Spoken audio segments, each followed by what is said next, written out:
Assalamualaikum dan salam sejahtera. So, untuk topik phases dalam stage 2 dan juga base counting, saya nak tunjuk contoh PA tahun Julai 2020. So, nanti boleh refer balik chat ni and then boleh study sendiri lah. So, saya akan tunjukkan the overall concept of phases dalam stage 2 dan juga base counting lah. Okay. First kali, bila kita buka chart, first kali kita kena tengok multi-time frame analysis. So, kalau boleh tengok monthly pun okey juga. Kalau tengok weekly pun okey juga. Tapi saya lebih prefer weekly lah. Sebab monthly ni kalau untuk Bursa Malaysia ni dia sikit kan. Kebanyakan kaunter-kaunter baru. So, kalau macam US banyak kaunter lama boleh lah nak guna monthly. Tapi boleh tengok start dengan bigger time frame dulu. Okay.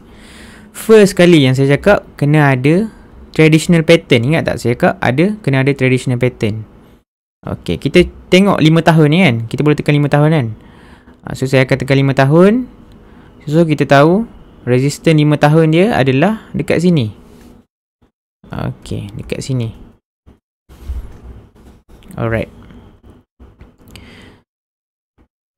So dekat sini adalah resistance 5 tahun dia. Kalau lebih pada 5 tahun ni dia dah jadi tak valid lah. Sebab selalunya orang-orang yang beli 5 tahun lepas, selalunya dia akan dah jual dah lah lebih 5 tahun.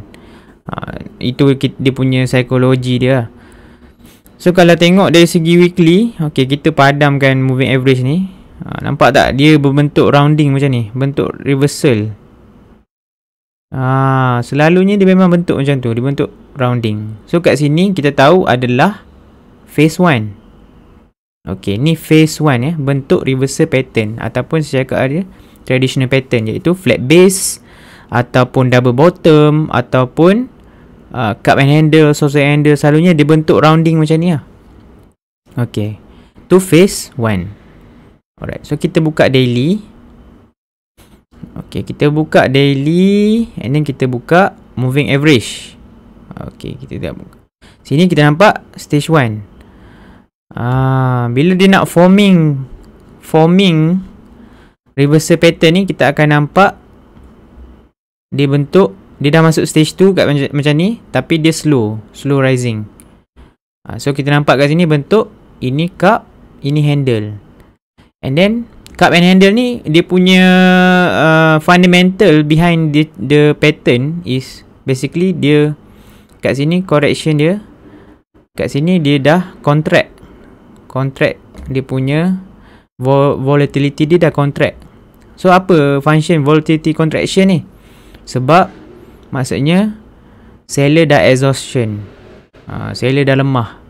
So kita tahu lah dekat sini possibility untuk kita masuk, kita nak masuk dekat area-area yang dia punya retracement tu tak terlampau tinggi.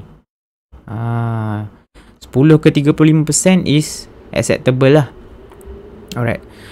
And then bila dia dah break, okay, bila dia break, ni phase 1 okay, phase 1. So bila dia break, dia akan mark up. So dia akan mark up and then dia akan bentuk base formation. Okay, dia akan bentuk base formation. Dia akan bentuk continuous pattern. So hari tu saya ada trade, saya masuk dekat area sini. So bila dia break phase 2, okay, ni dikira phase 2. Ni big base dia yang pertama. So ni continuous pattern yang kedua. Ini base 2. Base 2 ataupun phase 2. Phase 2 ni bila dia break phase 1 ataupun traditional pattern, bila dia break pattern ni, so mark up phase and then dia ada base formation. Itu adalah phase 2. So sinilah tempat ideal buy for trader. Okay, sini ideal buy for trader. Okay, so bila tempat macam mana kita nak take profit? Okay, take profit selalunya berlaku, kita menarik untuk kita take profit bila dia buat second exhaustion. Sekejap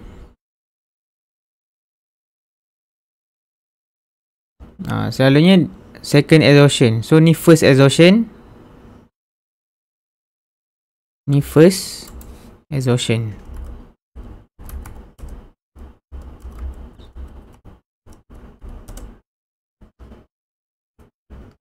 Okay, yang ni second exhaustion. Tapi ini tak adalah, kita kena be flexible lah. Tapi ini dia punya guideline lah. Second exhaustion.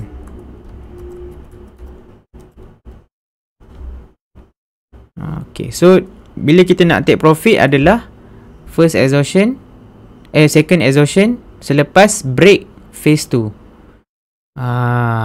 So dekat sini dia dah start. Okay, sekejap Okay, kat sini dia dah start membentuk basing. Bila dia dah ada second exhaustion, dia akan bentuk another base. Another base. Kalau tengok phase 3 ni, okay, phase 3 ni, dia punya white, dia dah start white. Dia punya price action dia, dia punya pattern dia dah start white. Nampak Dia punya swing high dan swing low dia white. White dan volatile. So kalau tengok phase 2 punya cantik kan. So kita nak masuk dekat area mana? Breakout phase 1, breakout phase 1 ataupun breakout phase 2. So stage 3. Okay, stage 3 phase 3. Kalau dia tak breakout ni, dia tak teruskan kenaikan. Selalunya phase 3 ni dia memang very risky dan kebanyakannya dia tak jadi. Itu dia punya base counting dia. So kalau tengok dari segi, nak tengok dari segi weekly. Okay, weekly. So tengok dari segi weekly. Sini 5 tahun. So dalam area sini. Okay, ni phase 1. First base. Okay, saya lukis petak lah, senang. Okay, ni first base. Okay, ni first base. And then ini second base. Nampak? Dia bentuk lebih kurang lah. Nampak kan? Dia consolidate. And then ini adalah third base. So kita nak fokus dekat area mana? Kita nak fokus dekat breakout phase 1 dan juga breakout phase 2. Situlah tempat di mana compounding tu paling best lah. So itu adalah cara nak tengok, nak baca stage 2 lah. So kita nak masuk dekat phase 1 dan juga kita nak masuk dekat breakout phase 1 dan juga phase 2. So kalau perasan, bila dia dah start, okay, kita tengok kat sini bila dia dah break phase 2 ni, okay, dia break kat sini. Nampak kan? Dekat sini dia dah start ada rebound ataupun dia dah start pull back ke shorter term moving average, MA10, MA20. Selalunya MA10 lah, maksudnya dia selalunya dia tak touch MA20 ni. Dia rebound, maksudnya dia naik, dia jatuh, dia pull back kat 10, dia rebound balik. So kat sini kita tahu lah, maksudnya ini memang dah late phase. Selalunya late phase of stage 2 lah. Kalau tengok kat sini pun ada gap.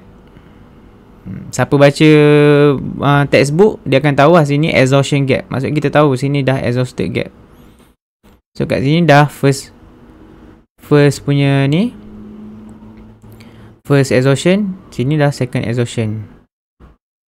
Ataupun another view, kat sini kita boleh kira sebagai third base. Sini ada third base. So kat sini dah ada up gap exhaustion. Sini dah ada upper tail panjang macam ni kan. So dia dah start loose macam ni, dia dah start menarik. Tengok sekarang dah jatuh, dah memang tak menarik lah. So kalau dia nak continue balik, ni dikira base reset lah. Dia akan reset balik sebab dia akan reset balik sebab low dekat sini. Low dekat sini, yang dekat sini lagi dah bawah. So dia dah reset balik base ni. Base counting tu dia dah reset balik.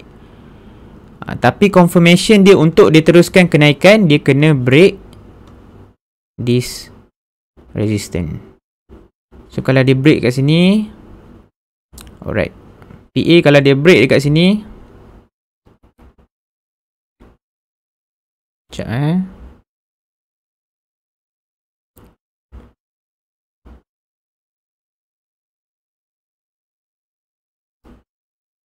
okay, PA kalau dia break ni, line ni, okay, kalau dia break line ni, so dia akan menarik lah, dia akan meneruskan kenaikan lah.